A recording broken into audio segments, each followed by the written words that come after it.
Kemudian di fase yang ketiga atau di tahapan yang ketiga, Allah Subhanahu wa taala katakan dalam Al-Qur'anul Karim, "Tsumma ja'ala min ba'di dha'fin, tsumma ja'ala min ba'di quwwatin dha'fan wa syaibatan."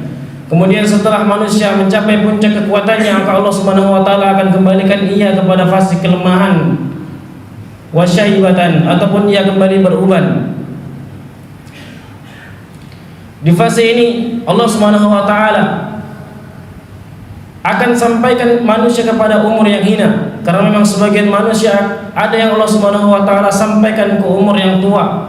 Ada sebagian manusia yang Allah Subhanahu wa taala sampaikan kepada ardhalil umur atau umur yang hina. Allah katakan, "Wa minkum may yuraddu ila ardhalil amr." Dan sebagian dari kalian kami sampaikan kepada umur yang hina hidupnya. Likai la ya'lam min ba'di ilmi syai'an, supaya ia tidak mengetahui sesuatu yang pernah ia ketahui.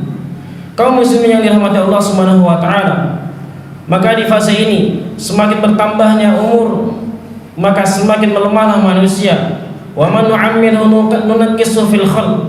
Dan barang siapa yang Allah Subhanahu wa taala panjangkan umurnya, maka dia akan Allah Subhanahu wa taala kembalikan ia lemah dalam penciptaannya. Manusia akan kembali melemah, akan kembali seperti bayi, tidak bisa mengurus kehidupannya sendiri, penglihatannya semakin melemah, pendengarannya semakin berkurang. Bahkan kenapa ia disebut sebagai umur yang paling hina? Karena ia sudah tidak mampu lagi beribadah kepada Allah Subhanahu wa taala.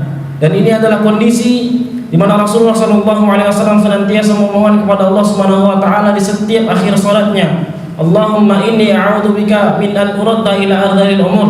Aku berlindung kepada Allah Subhanahu wa taala agar tidak dikembalikan kepada umur yang hina, atau tidak disampaikan umurnya kepada umur yang hina, sehingga tidak bisa beribadah kepada Allah Subhanahu wa taala.